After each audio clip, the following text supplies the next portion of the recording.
Welcome to Messi cricket. நான் மணிகண்டன். இந்த வீடியோவில் ICC men's T20 world cup 2026 6th match group பியில் ஸ்ரீலங்கா அயர்லாந்து மோத போகிறாங்க. அதோட ஃபேண்டசி ப்ரிவியூ பார்க்க போகிறோம். February 8 7 PM மேட்ச் ஸ்டார்ட் ஆகுது.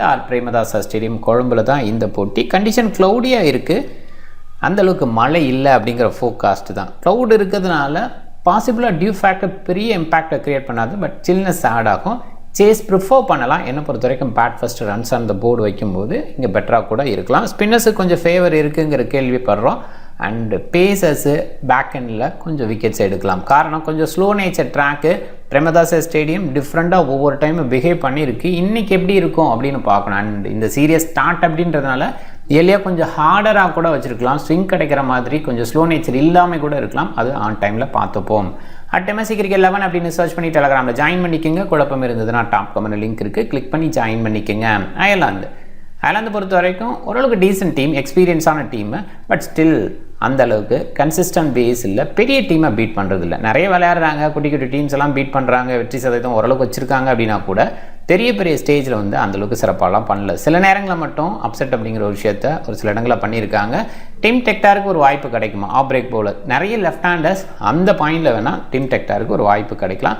பெஞ்சமின் ஒயிட்டு, பேரி மெக்கர்த்தி, ஹும்ரைஸ் இவங்களுக்கெல்லாம் கொஞ்சம் வாய்ப்பு குறைவாக தான் பார்க்குறேன். பேரி மெக்கர்த்திக்கு வேணால் வாய்ப்பு கொடுக்கும், யோசிக்கலாம். டீசெண்டாக பேட்டிங் எபிலிட்டி அண்ட் விக்கெட்டிங் எபிலிட்டி நிறைய டைம் ஷோ பண்ணியிருக்க எக்ஸ்பீரியன்ஸ் அப்படின்ற அந்த பேஸில் யோசிச்சா ஹும்ரைஸுக்கான வாய்ப்பு பாசிபிளாக ஒரு ரைட் ஹேண்டர் யூனிட்டுக்கு எகென்ஸ்டாக பயன்படுத்த பார்ப்பாங்க.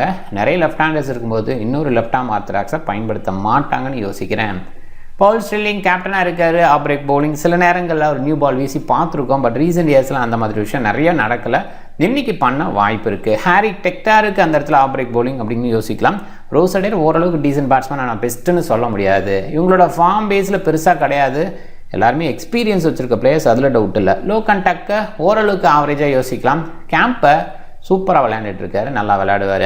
அண்ட் லெஃப்ட் ஹேண்ட் பேட்டராக ஒரே ஒரு பேட்டை பெஞ்சமின் காலிட்ஸு, இவர் இந்த இடத்துல இருக்கார். அந்தளவுக்குலாம் கன்சிஸ்டன்ட் இவர்கிட்டே இல்லை, பட் டபுள் டிஜிட்டை தொடர மாதிரி தொடர்ந்து விளையாண்டுட்டுருக்கார் அப்படின்னு தான் சொல்லணும். பெரிய இன்னிங்ஸ் பில்டிங் அந்தளவுக்கு இல்லை. டெலனி டீசெண்டாக விளையாண்டுட்டுருக்கார். டாக்ரல், மார்க்கடேர் வரைக்கும் இந்த பேட்டிங் டெப்த் இருக்குது. நல்ல ஆல்ரவுண்டர்ஸ் வச்சுருக்க ஒரு யூனிட்டுன்னு டெஃபினட்டாக சொல்லலாம். ஜோஸ் லிட்டில், கிரேக் அங்கே நிறைய பக்கம் விளையாடக்கூடிய எபிலிட்டி. அண்ட் ஜோஸ் லிட்டில் இந்த கண்டிஷனில் நிறையாவும் இருந்திருக்காரு. ஓரளவுக்கு மேனேஜ் பண்ண முடியும்னு நம்புகிறேன். ஸ்ரீலங்கா ஓரளவுக்கு டீசென்ட் யூனிட்டு, ஹோம் கண்டிஷனை யூஸ் பண்ணிக்கிற மாதிரி. இந்த டீம் பொறுத்த வரைக்கும் டசன் சனக்கா லீட் பண்ணுறாரு. டசன் சனக்கா லீட் பண்ணுறதுனால அவர் ஓவர்ஸ் எடுத்துப்பார். சரித் அஸ்லங்காவோட ஓவர் நிறைய எதிர்பார்க்க முடியாது. ஸ்பின்னர்ஸ் அதிகமாக இருக்காங்க. ஹசரங்கா, வெள்ளாலகே, தீக்ஷனா, தேவைப்பட்ட கம்யூனிட்டிஸோட சில ஓவர்ஸ் அப்படிங்கிற மாதிரி ஆப்ஷன்ஸ் இருக்குது. சமீரா, பதிரானா 2 பேசருங்கிற மாதிரி யோசிப்பாங்க. பிரமோத் மதுசன் நல்ல பவுலிங் கொடுத்தா கூட கண்டிஷன் ஃபேவராக ஸ்பின்னர்ஸ் இருக்கனால மதுசனுக்கான வாய்ப்பு இருக்குமாங்கிறது கேள்வி. அண்ட் தேவைப்பட்ட டசன் சனக்கா பவுல் பண்ணுறாரு. நிறைய நேரங்களில் கேப்டன் அசலங்கா இருக்கும்போது டசன் சனக்காவோட ஓவர் கொஞ்சம் குறைச்சி கொடுப்பாரு. அவர் குறைச்சி கொடுப்பாருங்கிறதோட ஆரம்பத்தில் குறைச்சி கொடுத்தாரு, அதுக்கப்புறம் கொஞ்சம் கொஞ்சமாக டவுன் ஆகி ஓவர்ஸ் நிறைய கொடுக்காமே போயிட்டார் அப்படின்னு சொல்லலாம். இப்போ அசலங்கா கேப்டனாக இருக்கும்போது நிறைய நேரங்களில் அவர் ஓவர் எடுத்துப்பார். சனக்கா கேப்டனாக இருக்கும்போது அசலங்காவுக்கு அவ்வளோவா ஓவர் கொடுக்க மாட்டாருன்னு தான் தோணுது. எல்லாருமே MS தோனி மாதிரி இருக்க முடியும். MS தோனி நம்பர் 3ல் இருந்துட்டு விராட் கோலிக்கு வாய்ப்பு கொடுத்து அவர் கீழே வந்துட்டார். விராட் கோலி எந்த மாதிரி மேலே வந்தார் அப்படின்றது நமக்கு தெரியும். அதே ஸ்டேஜில் MS தோனி இருந்திருந்தால் அந்தளவுக்கு வர முடியுமா அப்படின்னு தெரில. கண்டிப்பாக நல்ல ஸ்டேஜில் நல்ல அவுட்புட் கொடுத்துட்டு டைம் தான் அவர் கீழே இறங்கி பேட்டிங் பண்ணார். இந்த மாதிரி விஷயங்கள் சில பேரால் மட்டும்தான் பண்ண முடியும். எனிவே டசன் சனக்கா பவுலிங் சில ஓவர் எடுத்துப்பார். அண்ட் பேட்டிங்லேயே எண்டில் ஃப்ளரிஸாக ஃபினிஷ் பண்ணி கொடுப்பார். அது நம்ம ஃபேண்டசி பேஸில் யோசிச்சா போதும். நிசங்கா, குசல் மெண்டிஸ் ஓரளவுக்கு டீசெண்டாக இருக்காங்க. கம்யூனிட்டிஸோட ஃபார்ம் நல்லா இருக்குது. இடையில கொஞ்சம் வெளியில் போயிட்டு திருப்பி உள்ளே வந்திருக்காரு. எனிவே ஓவராலாக பார்க்கணும் டீசெண்டான டீம் அப்படின்னு. 2 டீமை கம்பேர் பண்ணும்போது ஹோம் கண்டிஷன் ஸ்ரீலங்கா நல்லா விளையாடுவாங்க அந்த ஒரு வகையில். அண்ட் சின்ன டீம் கிடச்சா வேறு லெவலில் வெளுத்து பண்ணுவாங்க.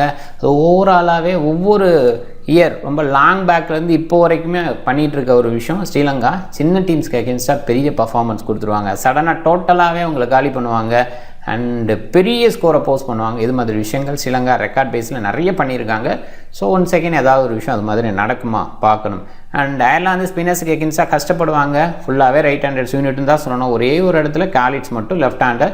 இது அயர்லாந்து டீமில் லெஃப்ட் ஹேண்ட் ப்ராக்டிஸ் அப்படிங்கிற ஒரு விஷயம் இருக்கான்னு ரொம்ப நாளாகவே நம்ம பார்க்க வேண்டியதாக இருக்குது. மேக்ஸிமம் ஒரு லெஃப்ட் ஹேண்டர் இருக்கிறதே பெரிய விஷயமாக தான் இருந்துகிட்டு இருக்குது.